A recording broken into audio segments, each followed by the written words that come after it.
Now, this video, what I'm going to discuss are the 4 facets of the body that what I believe are very important to achieve optimal health. So let's dive in. So number 1, what we need to do is ensure that our body has the proper flexibility and extensibility to perform the task at hand. So from a physical therapist standpoint, we're looking at 2 different things. One, we need to ensure that your joint has the proper range of motion to perform the task that you're asking it to do. And number 2, we need to ensure that the muscle has a proper extensibility to perform the task that you're asking it to do.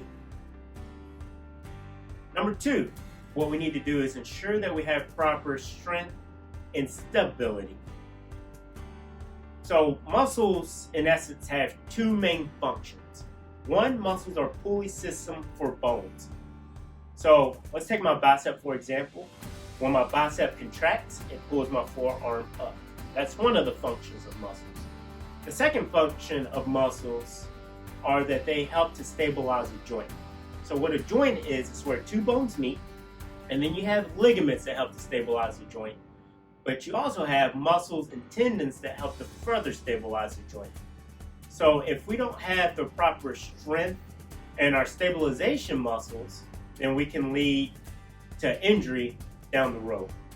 Now I want to dive a little bit more into to strengthening of the muscles. So a lot of times when I tell people we need to squat to promote overall health and longevity, the first thing that comes to their mind is putting heavy weight on your back and doing a squat. But that's not, if that's your thing, that's okay. But when a lot of times when I'm training individuals on these functional movement patterns, that's not necessarily the goal that we're trying to hit unless that's something that they want to do. What we need to do is ensure that when I talk about squat, we need to ensure that the body can at least perform a mini squat, if not a full squat, or a deadlift. Now this becomes applicable because when you sit down in a chair and you stand up, or you sit down in your car and you get out of it, that's a squat. When you bend down to pick a box off the ground, or you bend down to pick your grandchild or your child up off the floor, that's a deadlift. When you go to take a box and put it up in the cabinet, that's an overhead press. So what we need to do is ensure that we're strengthening the body in these functional movement patterns that we do day in and day out. Now, number 3, what we need to do is focus on improving our endurance and our cardiovascular system. Meaning we need to ensure that our heart and lungs can indeed perform the tasks that we're asking it to do with the activities that we're doing day in and day out.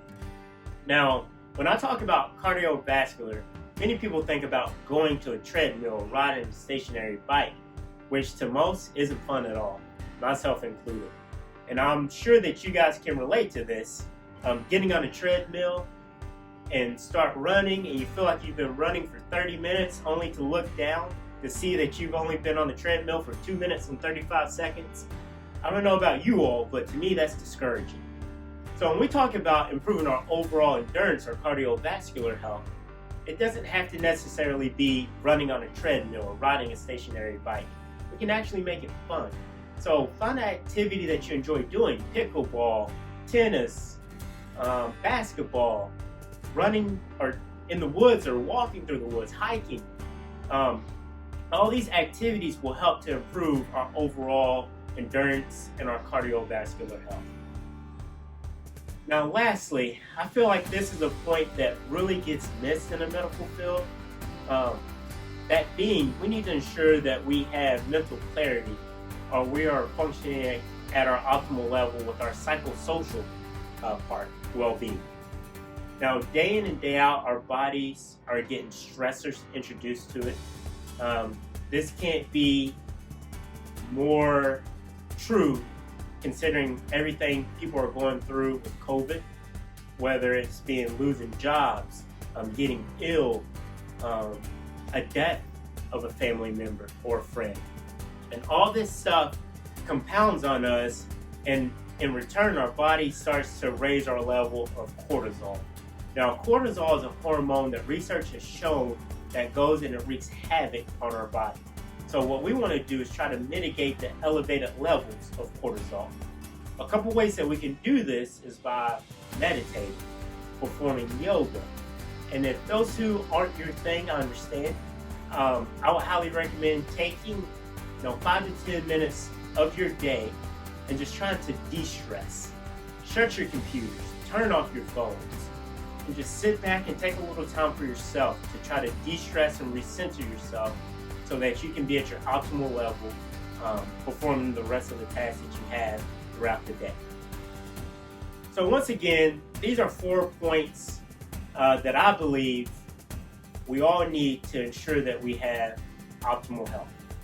Now in the coming weeks, I'll plan to do additional videos on how we can continue to be the best versions of ourselves in 2021. So I hope you guys find this video very helpful, and I look forward to talking with you again very soon. Have a great day.